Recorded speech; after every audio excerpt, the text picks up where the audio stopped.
Welcome to one biology. आज हम पढ़ते हैं क्लास 11 बायोलॉजी का chapter number 10 cell cycle and cell division.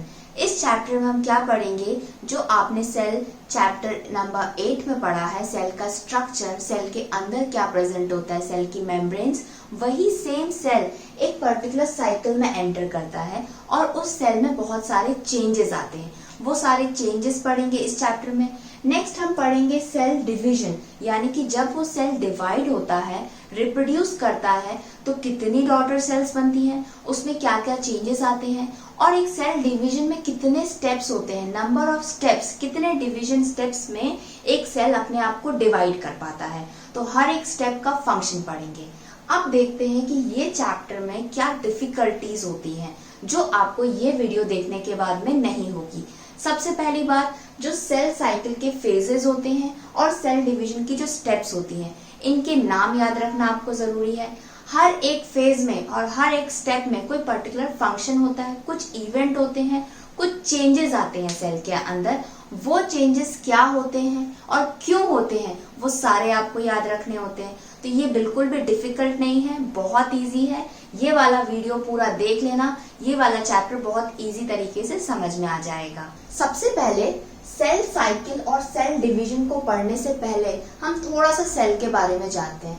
Suppose मेरे पास एक सेल है यहाँ पर, अगर इसमें के बहुत सारे सेल्स हो जाते हैं मेरे पास में, तब ये क्या बन जाएगा, एक स्ट्रक्चर, ये बन जाएगा एक टिश्यू। क्या बन जाएगा, एक टिश्यू। और सेम बहुत सारे टिश्यूज मिलके क्या बन जाते हैं, ऑर्गन। और यही ऑर्गन पर्टिकुलर बॉडी पार्ट्स में प्रेजेंट होते हैं तो हमारा बॉडी पार्ट बन जाता है, और डिफरेंट बॉडी पार्ट्स को ज्वाइन कर देते हैं तो एक बॉडी बन जाती है। वो एक एनिमल की बॉडी हो सकती है, प्लांट की बॉडी हो सकती है, या हमारी ह्यूमन की बॉडी हो सकती है।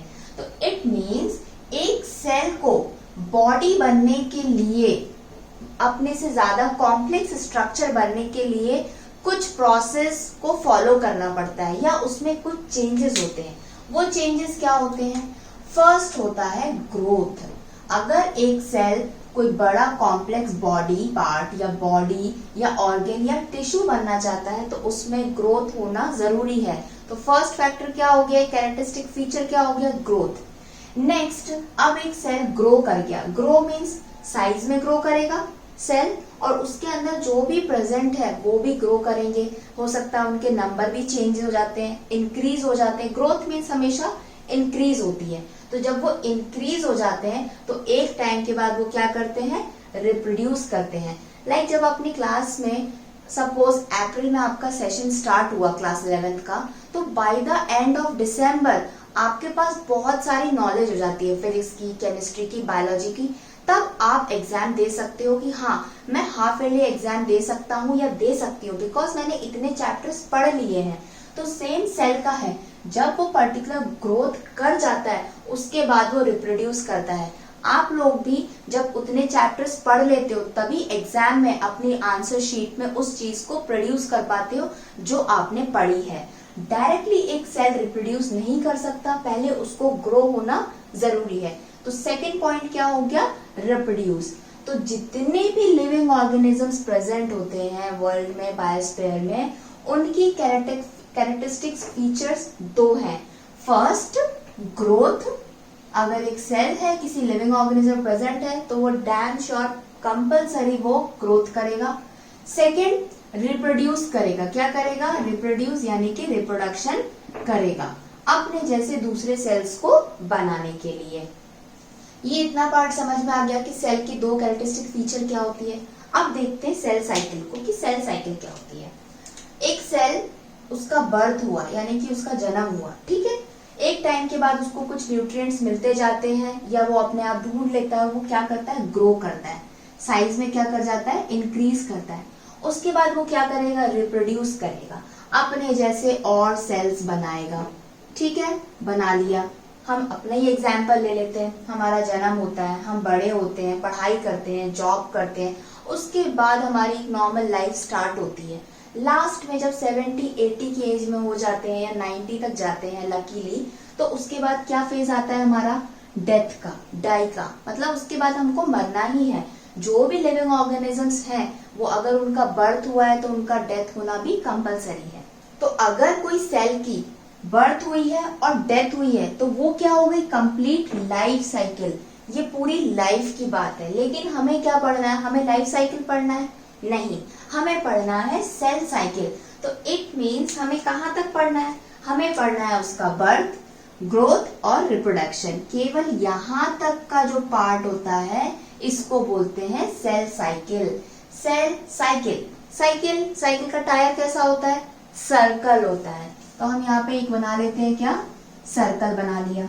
अब इस साइकिल के सर्कल में या टायर में आपका कौन जाएगा, सेल जाएगा। ये आ गया यहाँ पर सेल, और ये क्या हो गई हमारी साइकिल, ये सेल की साइकिल हो गई। अब सेल साइकिल में जाने के बाद क्या करेगा, कुछ प्रोसेस, कुछ इवेंट्स होंगे उसमें वो पार्टिसिपेट करेगा। तो अब वो देखते हैं। तो cell cycle is sequence of events. कुछ इवेंट्स हो रहे हैं जो सीक्वेंस में हो रहे हैं, 1 2 3 4, 1 के बाद 4 नहीं आ रहा, 4 के बाद 8 नहीं आ रहा, 1 के बाद 2 3 4 5 6, ऐसे सीक्वेंस में इवेंट्स चल रहे हैं। बाय विच सेल्स, इसके कारण से सेल क्या कर पाते हैं, duplicate its genome. Genome genetic material, cell chapter में पढ़ा था।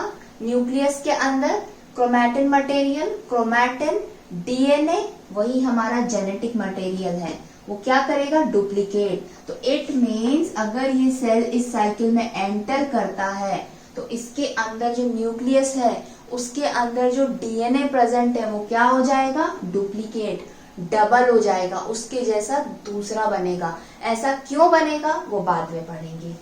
सेकंड क्या होगा, ये तो हो गया फर्स्ट। सेल साइकिल में सेल के अंदर कुछ पर्टिकुलर इवेंट्स होते हैं जिसके कारण से वो अपना जीनोम जेनेटिक मटेरियल को क्या करता है, डुप्लीकेट करता है, फर्स्ट। सेकंड क्या करता है, यही सेल, सेल के पास ओनली न्यूक्लियस नहीं है, और भी ऑर्गेनल्स प्रेजेंट है। कौन कौन से ऑर्गेनल्स होते हैं, हमने पढ़े थे चैप्टर में, माइटोकॉन्ड्रिया, ठीक है, Golgi complex, endoplasmic reticulum, ribosomes, lysosomes, और बहुत सारे ऑर्गेनल्स प्रेजेंट होते हैं। तो ये सारे ऑर्गेनल्स भी सिंथेसाइज अदर ऑर्गेनल्स। तो एक सेल में उसका जीनोम डुप्लीकेट होगा और उसके ऑर्गेनल्स भी सिंथेसाइज होंगे।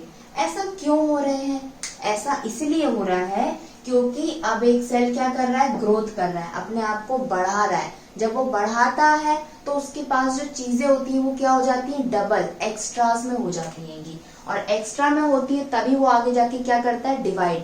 तो हम यही पढ़ रहे हैं, एक जो सेल है साइकिल में जाने के बाद उसमें कुछ चेंजेस होंगे और तब जाके वो सेल क्या करेगा, डिवाइड करेगा।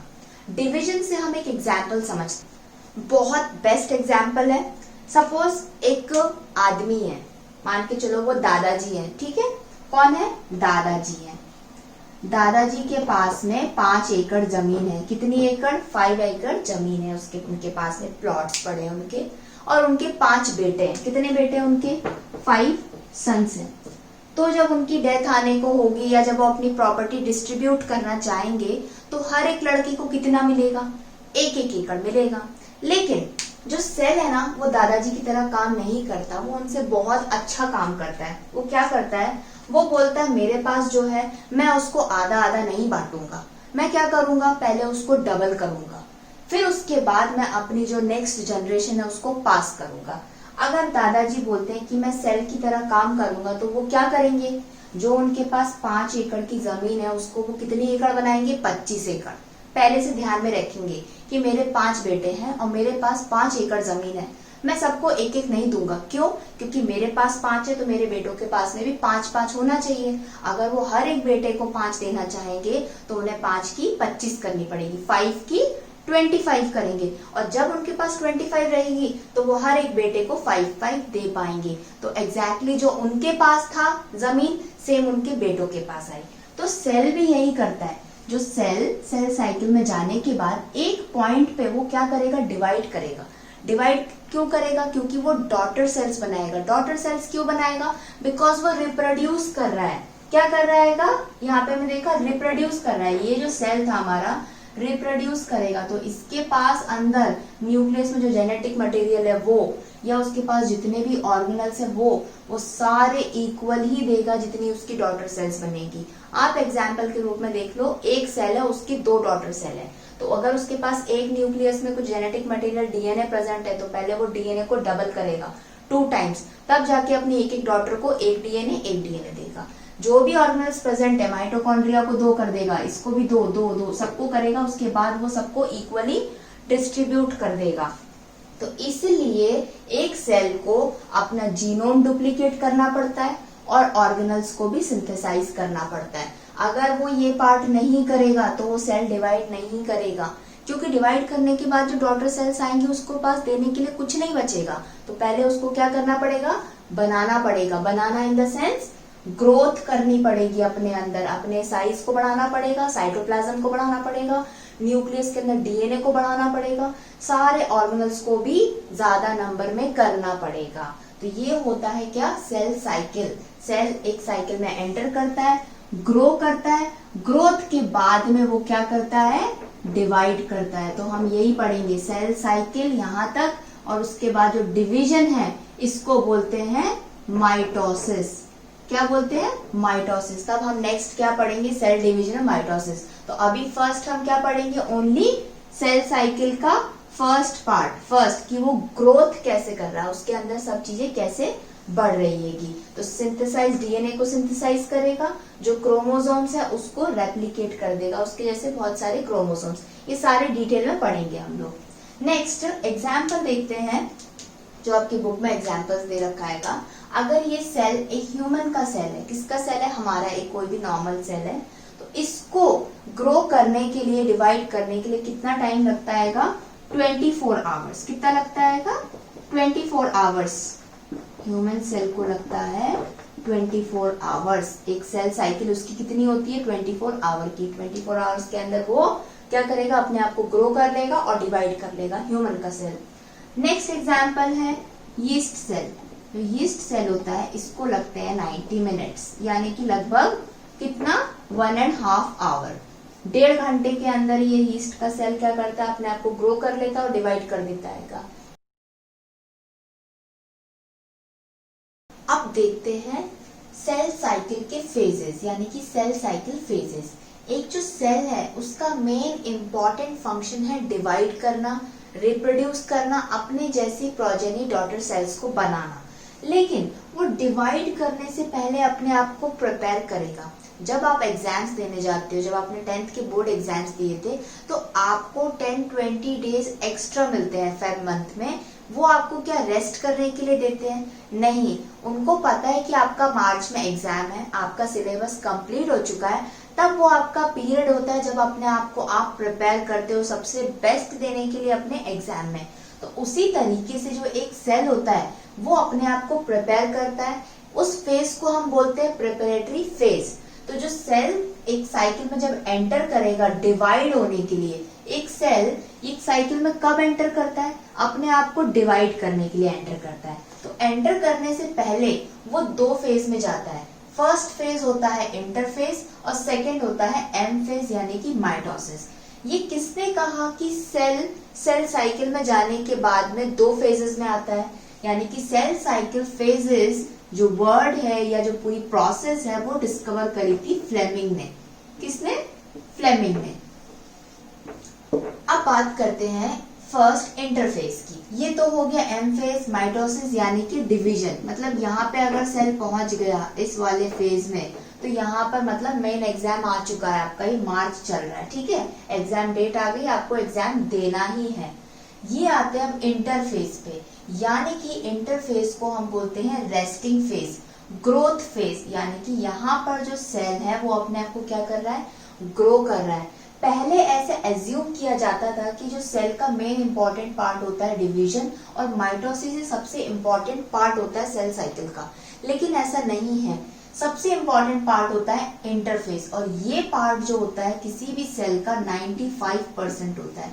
इट मीन्स जो एक सेल है वो अपनी पूरी लाइफ में 95% की लाइफ इंटरफेज में बिता देता है, और लास्ट की जो 5% की लाइफ बचती है उसकी, तब वो जाके डिवाइड करता है। क्यों? क्योंकि जो लास्ट बची, क्योंकि डिवाइड करने के बाद में उसके पास में वो खुद नहीं बचेगा, वो अपने आप को क्या बना लेगा? डॉटर सेल्स बना लेगा। तो ये हो गया इंटरफेस कैसा? 95% ऑफ सेल की लाइफ इंटरफेस में रहती है, और बाकी की बची कुची 5% की लाइफ कहाँ होती है, एम फेज में होती है।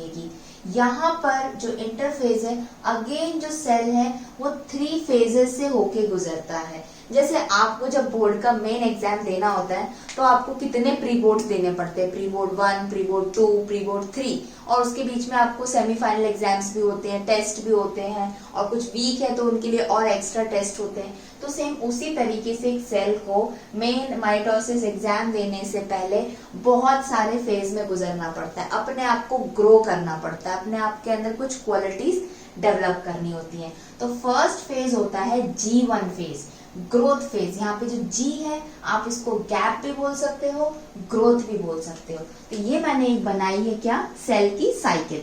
फर्स्ट हमारा सेल कहाँ पर रहेगा, ये हमारा सेल हो गया, और ये वाला पार्ट जो है, जो ब्लू पार्ट मैंने बनाया है, ये फर्स्ट किससे लिखा है, ब्लू से, G1 फेज यानी कि ग्रोथ। तो ये वाला फेज जो है वो क्या है, G1 फेज है सेल का। नेक्स्ट फेज कौन सा आता है, S फेज।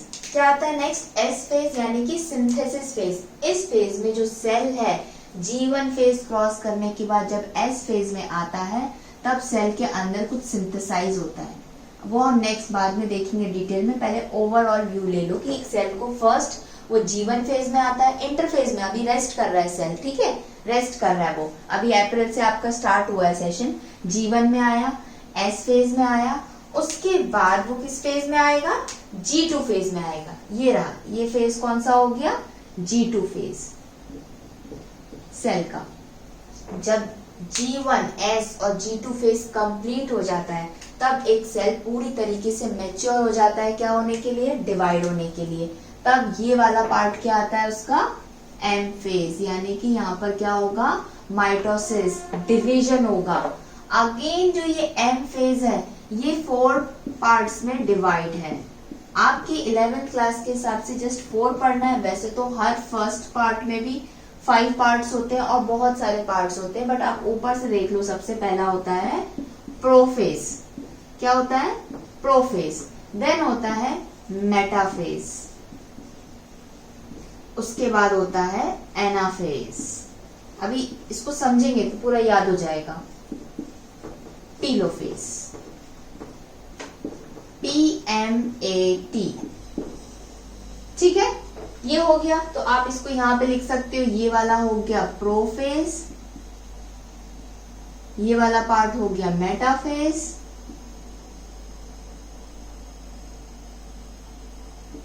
ये हो गया एनाफेज, और ये लास्ट हो गया क्या, टीलोफेज।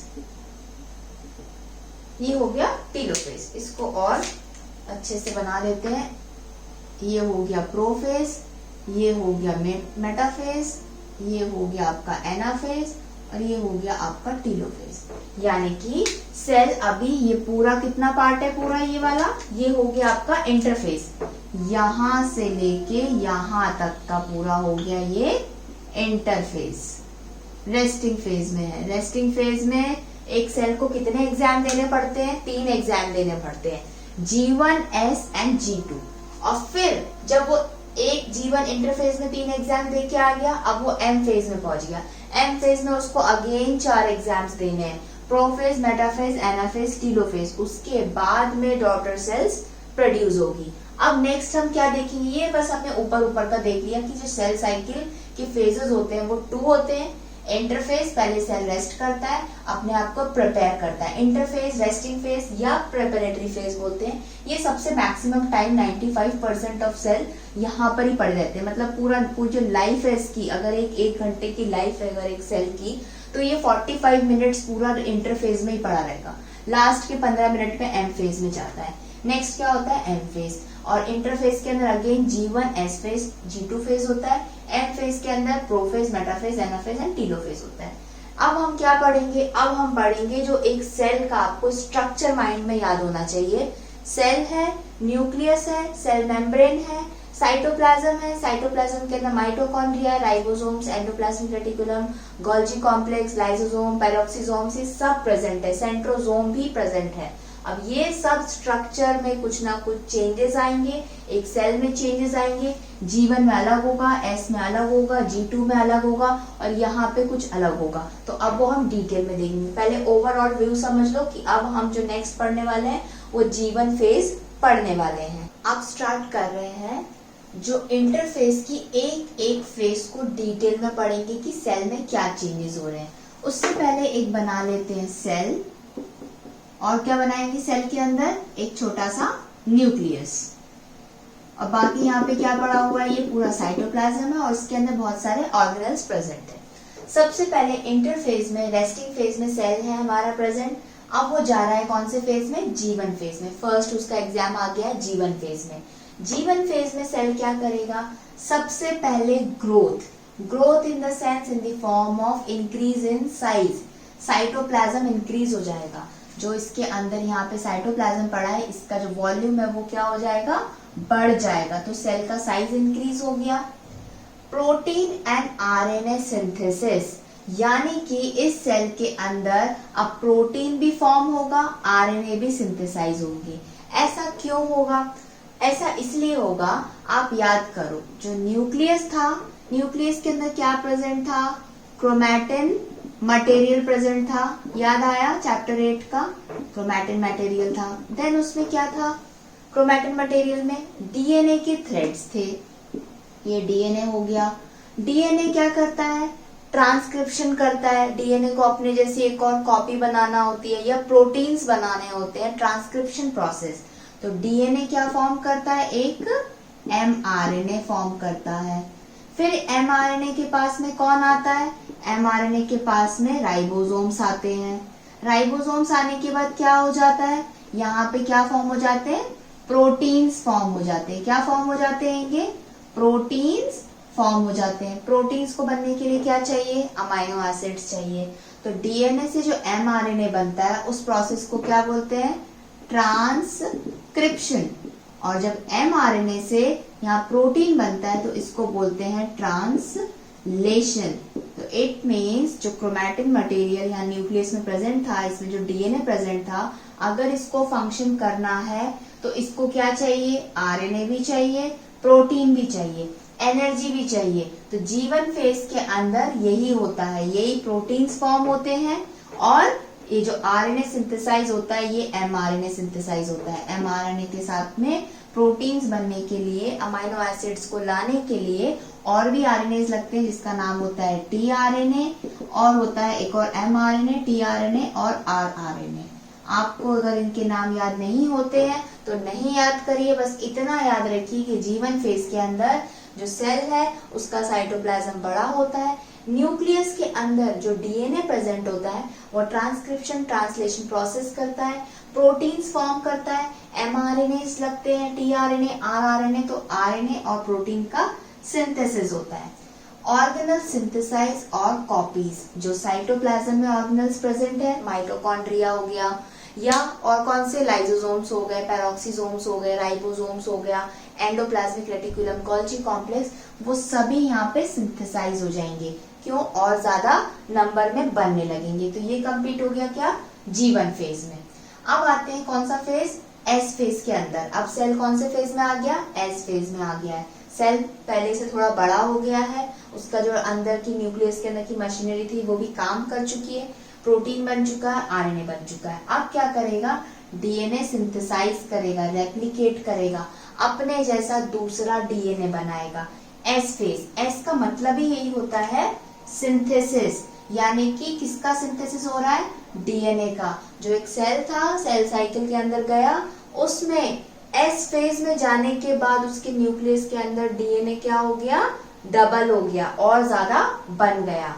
सेंट्रियोल या सेंट्रोसोम डुप्लीकेट कहां पर, एस फेज में।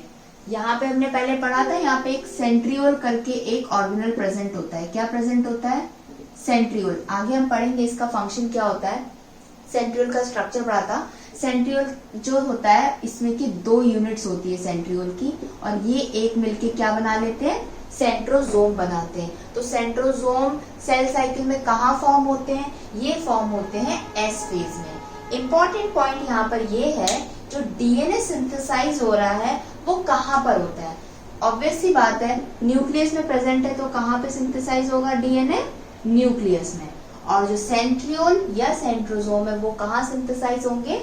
साइटोप्लाज्म में। तो ये आपका एक कॉम्पिटिटिव लेवल का क्वेश्चन बन सकता है कि डीएनए सिंथेसिस कौन सी फेज में होता है सेल साइकिल की? एस फेज में होता है, न्यूक्लियस में। सेंट्रियोल्स या सेंट्रोसोम कब डुप्लीकेट होते हैं या सिंथेसाइज होते हैं या रेप्लिकेट होते हैं? S phase of the cell cycle, और वो भी साइटोप्लाज्म में। अब एक इम्पॉर्टेंट लाइन है, एस फेज में डीएनए सिंथेसाइज होता है, डीएनए डबल होता है, डबल हो गया है, but the chromosome numbers are same. जो क्रोमोसोम का नंबर है वो सेम। सबसे ज्यादा डाउट यहीं पर आता है, ये ऐसा कैसे हो सकता है? हमने पढ़ा है क्रोमैटिन मटेरियल है, डीएनए पढ़ा है, यही तो क्रोमोसोम्स बन जाते हैं। डीएनए डबल हो गया पर क्रोमोसोम डबल क्यों नहीं हुआ? ऐसा कैसे होता है? उसको समझने के लिए एक स्ट्रक्चर बनाना पड़ेगा। स्ट्रक्चर किसका बनेगा? सेल का। ठीक है, ये हो गया न्यूक्लियस। ठीक है, अब न्यूक्लियस के अंदर क्या प्रेजेंट था हमारा? Chromatin material. कैसा था? थ्रेड लाइक स्ट्रक्चर था। इस थ्रेड लाइक स्ट्रक्चर को हमने और डिटेल में देखा तो हमको क्या मिला? उसमें डीएनए की स्ट्रैंड्स मिली थी। ये हमें डीएनए की स्ट्रैंड्स मिली थी और ये कुछ प्रोटीन से बाइंड थी जिनको हिस्टोन प्रोटीन्स बोलते हैं, और इन्होंने मिलकर क्या एक स्ट्रक्चर फॉर्म किया था, न्यूक्लियोसोम फॉर्म किया था। फाइन, लेकिन ये जो डीएनए है ये और कंडेंस्ड फॉर्म में हो जाता है। कैसा? और कंडेंस्ड फॉर्म में। क्यों? क्योंकि जो हमारा ह्यूमन के सेल का जो न्यूक्लियस में जेनेटिक मटेरियल होता है वो अप्रोक्सीमेटली 2 मीटर लंबा होता है। डीएनए 2 मीटर लंबा है, लेकिन उसको क्या होता है, बहुत कम स्पेस मिलता है तो वो अपने स्ट्रक्चर्स को चेंज कर लेता है और वो क्या फॉर्म कर लेता है? क्रोमोसोम फॉर्म कर लेता है। ये हो गया डीएनए, ये हो गया आपका प्रोटीन। अब ये क्या बना लेंगे मिलके? एक क्रोमोसोम बना लेंगे। तो ये बन गया आपका एक क्रोमोसोम। तो इस क्रोमोसोम में क्या प्रेजेंट है? इसको क्रोमोसोम नहीं, इसको क्रोमैटिड बोलेंगे, बिकॉज ये एक यहाँ पर आर्म है। क्रोमैटिड बोलो या क्रोमोसोम, याद रखने के लिए क्रोमोसोम याद रखो। ये क्रोमोसोम एक बन गया। इस क्रोमोसोम के अंदर क्या प्रेजेंट है? इस क्रोमोसोम के अंदर ये डीएनए प्रेजेंट है। क्या प्रेजेंट है? ये डीएनए प्रेजेंट है। हमारा सेम डीएनए और कंडेंस्ड स्ट्रक्चर फॉर्म किया जिसको हम क्रोमोसोम बोल रहे हैं। हमें क्या पॉइंट समझना है? एस फेज में डीएनए डबल होता है, क्रोमोसोम नंबर डबल नहीं होते। सपोज ये हम सेल की बात कर रहे हैं, ये वाला सेल G1 से एस फेज में आ गया है। अब इसके न्यूक्लियस के अंदर जो डीएनए प्रेजेंट है ये ब्लैक कलर का, ये डबल हो रहा है, सिंथेसाइज हो रहा है, डुप्लीकेट हो रहा है, रेप्लिकेट हो रहा है। तो ये क्या हो जाएगा? ये सिंगल स्ट्रैंड से क्या बन जाएगा? यहाँ पे ये 2 स्ट्रैंड आ गई मेरे पास। किसकी आ गई ये 2 स्ट्रैंड? डीएनए की। क्रोमोसोम डबल नहीं होगा, क्रोमोसोम एज इट इज रहेगा। क्रोमोसोम के अंदर ही ये क्या हो जाएगा? डबल। तो ये हो गया क्या इस फेज में? ये एस फेज में ऐसा हो गया। तो क्या हो गया? डीएनए डबल हो गया, क्रोमोसोम नंबर सेम हो गया। जब यही क्रोमोसोम आगे चल के जो phase M phase, anaphase, telophase में जाएगा तब क्या हो जाएगा? ये सेल डिवाइड होगा। सपोज अब मेरे पास ये एक सेल है, ये एक सेल है। सेल कैसे डिवाइड होंगे? इस तरीके से डिवाइड हो जाएंगे। एक 1 2 डॉटर सेल्स बन गए। तो जो हमारे सेल्स होते हैं इसमें जो न्यूक्लियस होता है, आपको पता होगा कि जो ह्यूमन बॉडी होते हैं हमारे सेल के न्यूक्लियस में जो क्रोमोसोम नंबर कितने होते हैं? 46 होते हैं। कितने होते हैं? 46।